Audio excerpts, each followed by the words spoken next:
Yes, alright. Oli ku Yugi Update CV kusinzira okubanga otuwuliriza. Muhoozi Kainerugaba, Chief of Defence Force, avuddeyo era n'akola ekikolwa ekyamirizza ensi ku mukutu gwe ogwa Twitter oluvannyuma lw'okuvaayo n'agenda mu maaso n'okubanga alabula gavumenti y'eggwanga erya Amerika era nga agamba bino wammanga. Jjukira nti nno waliyo olutalo olugenda mu maaso wakati wa Israeli n'eggwanga erya Iran.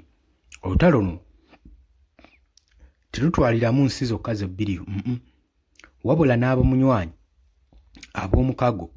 Jjukira buli ggwanga erigenda mu maaso n'okubanga lirumba Israeli liba lirumbya Amerika. Kati mu ngeri yonna yonna US eba erina okuvaayo ne interviewinga mu nsonga. Wabula bukyanga lutalo lutandika wakati wa Iran ne Israeli,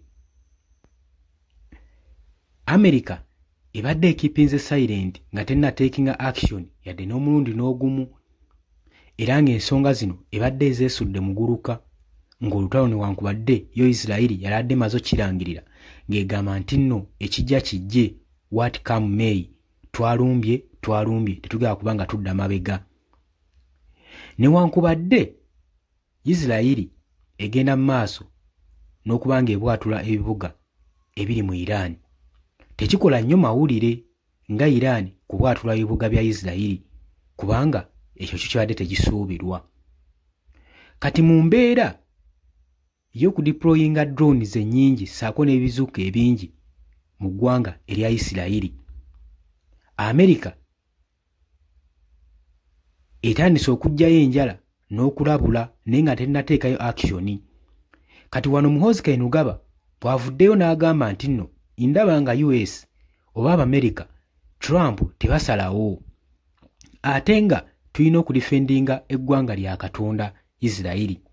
Era yagamba bwe baba nga Abamerika si beetegefu kudifendinga Israeli, ffe nga Uganda tuli beetegefu okudeployinga SFC, UPDF basobole okuba nga bataakiriza eggwanga lya Katonda. Muhoozi Kainerugaba wagamba, era agenze maaso n'okwewera ng'agamba ye ayagala bamwebulukisa adeployinge amagye ge gasobole okuba nga gagenda nga galwanirako Israeli. Statement eno etaddewo spectaculars mu byogerwa, akavuvuŋŋano, reaction eri abawagizi ba Muhoozi Kainerugaba saako n'abo abatamuwagira. Abasinga beebuuza motive eri emabega wa statement ng'eno era nga bagamba nti Muhoozi Kainerugaba nga Chief of Defence Force ebiseera ebisinga kyaba ayogedde tamanyi na kye kitegeeza era taba tamanyi how harmful gye kisobola okwozinga eggwanga nga Uganda in terms of diplomatic relations, mu nsonga z'okubanga ab'omukago diplomatic relationship enkwatagana y'amawanga amalala n'eggwanga erya Uganda oba enkwatagana wakati y'eggwanga erya Iran ne Uganda. Kubanga Chief of Defence Force wa Uganda wabanga amaze okukola statement ng'eno eyankingibwa okubanga eviiridde ddala ku ba senior top officers abagenda mu maaso n'okukulembera security y'eggwanga Uganda.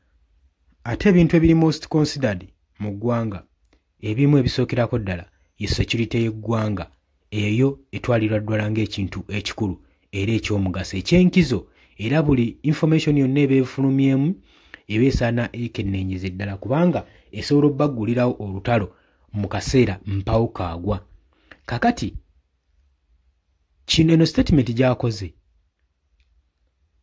newankubadde tasoose kulowooza ngeri ki esobola ku affectinga mu ggwanga Uganda, naye mu diplomatic ties amawanga gatandika ag'omukago eri eggwanga lya Iran gatandika okutunuulira Uganda nga ensonga endala era nga ga Uganda nayo yandibatabukira. Jjukira okusomala okulangira kitegeeza oba ofuuse mulabe w'eggwanga eryo,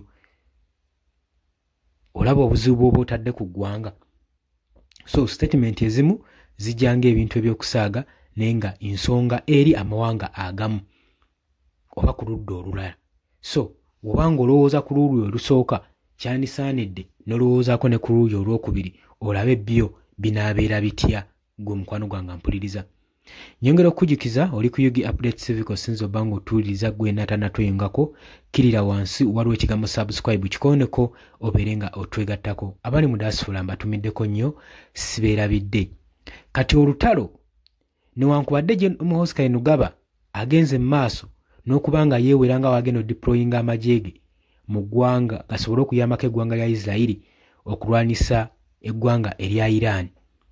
Isirayiri oba US tebannaba kubanga baddamu ku statement eno ya Gen. Muhoozi Kainerugaba newankubadde agitadde ku mukuto gwa social media egetinge viral. Wabula ne Uganda oba UPDF as a institute tennaba kuvaayo officially ku statement za Gen. Muhoozi Kainerugaba. Tetumanyi oba azoogeranga as personally Muhoozi Kainerugaba oba nga akiikiridde institute number eya Uganda People's Defence Force. Ebyo byonna tetunaba kubanga tubitegeera gwe mukwano gwange ali yampuliriza.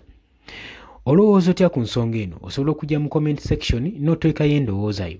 Newankubadde bangi bakitunuulidde nga ensonga ezigenda mu maaso okuteekawo obukuukuubu wakati w'amadiini ag'enjawulo naddala statement Gen. Muhoozi Kainerugaba gy'akoze ng'ebeesingidde ku region.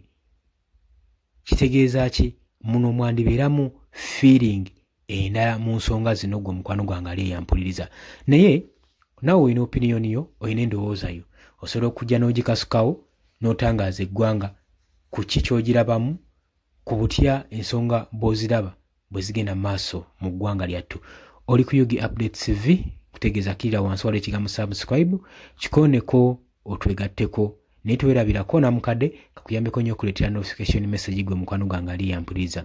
Mbagaliza ekiro ekirungi mweraba.